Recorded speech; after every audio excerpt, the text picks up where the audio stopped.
Screening kehamilan pada trimester 1 mutlak memang harus dilakukan dengan seteliti mungkin.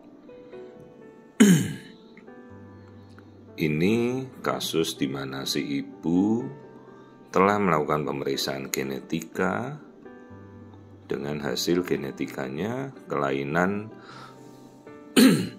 microdeletion. Microdeletion itu adalah kelainan pada genetika yang kecil-kecil ya. Kita punya 22 kromosom plus kromosom 23 adalah kromosom kelamin. Bayi ini mengalami kelainan ditemukan oleh NIPT-nya kelainan pada kromosom delesi nomor 5 kromosom dia. Namun saya tidak serta-merta harus begitu saja mempercayai ya. Kita ada pembanding pemeriksaan NIPT yang lain. Kemudian kita harus melihat dengan jelas ya kondisi pemeriksaan dari USG seperti yang kita lihat ini. Sekarang kita melihat struktur kepala dan struktur otak. Ini kita melakukan pemeriksaan dari transvaginal, jadi minggunya sudah menuju ke 13-14. Jadi memang saya ingin melihat lebih tajam karena pemeriksaan ini sangat menentukan ya. Ingat, pemeriksaan genetika itu juga ada hasil false positif dan angkanya cukup besar. Karena bisa saja yang dilihat itu bukan genetika si bayi, bisa saja mosaicism dari plasenta, genetikanya plasenta, bukan bayinya ya. Tadi saya melihat tulang hidungnya normal, mata juga normal. Ini bagian kepala. Kemudian nanti kita bisa melihat struktur bola mata, jarak kedua bola mata ya, seperti ini kita mengukur jarak bola matanya. Karena dari kelainan yang terdeteksi oleh NIPT-nya itu, kelainannya itu bisa muncul pada bentuk wajah ya, yang jarak matanya berdekatan atau terlalu berjauhan. Ini kita buktikan sekarang. Jarak matanya normal, tidak ada yang melebar, tidak ada yang menyempit, semuanya dalam kondisi yang normal. Minggunya sudah menuju ke 14 weeks. Nah, kemudian kita tadi melihat bagian dalam tulang hidung jelas banget ya, terlihat. Ya, dan ini motoriknya bayinya ini normal, bergerak dengan baik. Nah, ini kita sekarang mengambil profil wajahnya. Tampak jelas struktur wajah bagian depan ya, bentuk wajah kita oval. Sementara dalam kondisi kelainan janin yang terdiagnosa dari NIPT itu bentuknya bulat, bundar round begitu. Ini normal, tulang hidung terlihat. Dagu, wajah, bibir semua normal. Juga dari kelainan yang kita baca, dari kelainan NIPT-nya itu juga ada kecenderungan bentuk wajah dari bibirnya, dagu kecil, ini normal semua. Jadi hingga kita melihat wajah ini kita tidak melihat ada kelainan apa-apa. Ya, jadi yang terdiagnosa dari NIPT-nya kelainan microdeletion itu angka kejadian kelainan microdeletion itu sangat jarang.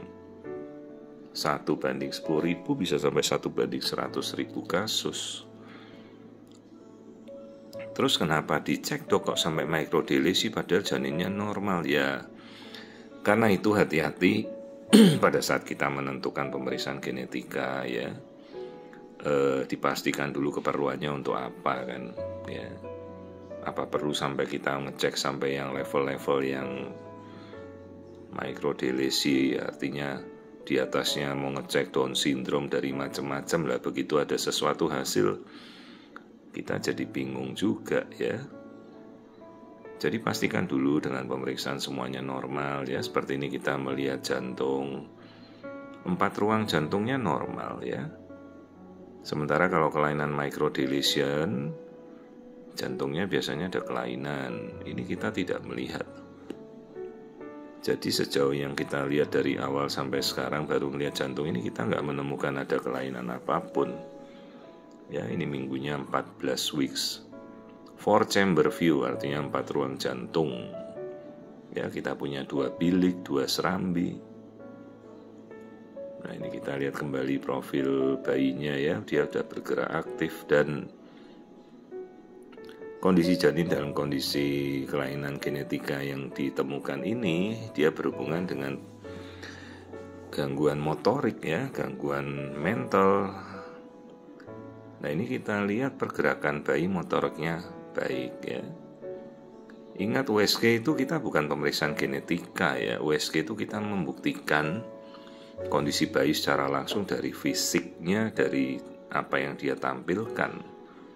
Kalau genetika itu tanpa kita meriksa bayi ya. Tanpa kita meriksa bayi dan kita bisa tahu langsung DNA-nya apa. Tapi kalau DNA-nya masalah, kita nggak bisa lihat apa bayinya normal apa tidak gitu. Nah, ini sekarang saya melihat rongga perut. Kita melihat usus tuh yang putih di tengah tuh usus, terus lambung. Nah, ini lambungnya yang hitam kecil itu di tengah. Kelihatan hitamnya itu lambung terisi, artinya si dedek sudah bisa menelan. Jadi kalau proses menelan bisa, dia juga bisa kencing, berkemih. Nah, proses menelan, berkemih itu suatu proses daur ulang. Ya. Jadi dari awal kita sudah melihat tidak ada gangguan pencernaan, tidak ada gangguan berkemih itu. Dok, berapa persen NIPT bisa keliru? Persentasenya cukup tinggi ya.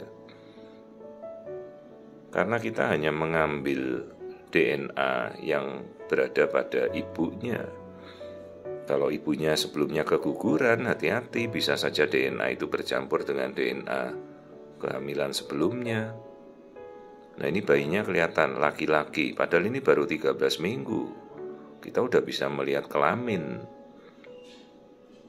Dan saya membuktikan untuk melihat hasil NIPT-nya benar atau tidak, ya kita harus juga cocokkan kelamin.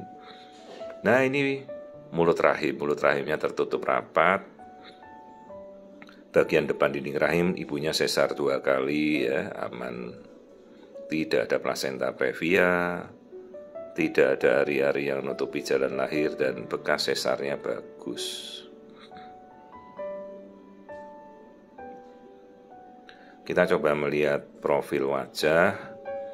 Ini bayinya bergerak terus. Kalau bayi dengan kondisi otak yang terganggu, motoriknya pasti jelek. Ini motoriknya bagus, gerakan-gerakan halusnya bisa kemana-mana ya. Nah, ini bergerak lagi, kita mau ambil gambar, dia bergerak terus. Ya, jadi ibu ini melakukan pemeriksaan genetika sampai level yang paling tinggi, namanya microdeletion, tapi begitu ada hasil, bingung lagi. Jadi cukup lakukanlah pemeriksaan NIPT ya, yang seperlunya saja ya, mungkin yang dasar gitu. Karena nanti begitu sampai ketahuan misalnya microdeletion itu bingung juga ya. Pastikan dulu dengan pemeriksaan USG ya, Anda bisa dikonsulkan pada konsultan feto-maternal gitu. Jadi ini kita sudah pastikan, dan ini sudah saya berikan penjelasan untuk ibunya ya Bu ya. Jadi kita mau pembanding dengan apa? Ibu mau mengambil NIPT kembali ya, cuma ya kita harus bersiap andai ditemukan hasil yang sama. Namun dari apa yang saya periksa ya, saya tidak temukan adanya kelainan apapun. Si janinnya normal ya, pergerakannya juga bagus. Ini kita periksa dari USG transvaginal karena jauh lebih tajam ya. Cuma memang hanya bisa sampai minggu ini, selebihnya ya nggak mungkin lagi karena alatnya kan tidak bisa sampai bayi besar ya. Ini hanya bayi di bawah 14 minggu masih kita mungkin melihat dan yang mau kita lihat itu kan struktur otak nih, kita ukur. Nah, kalau dia ada kelainan microdeletion itu dikatakan katanya microcepal, otaknya kecil. Nah, ini otaknya normal, struktur kepalanya normal. Ya, jadi ini kita mengukur di awal-awal gini karena kita membuktikan kalau dari tampilannya katanya ada microcepal, lah ini enggak ada, tuh normal semua. Ini panjangnya si janin ya 14 minggu ya 8 cm. Saya tidak menemukan apa-apa. Terus kita koreksi usia kehamilannya, semuanya normal.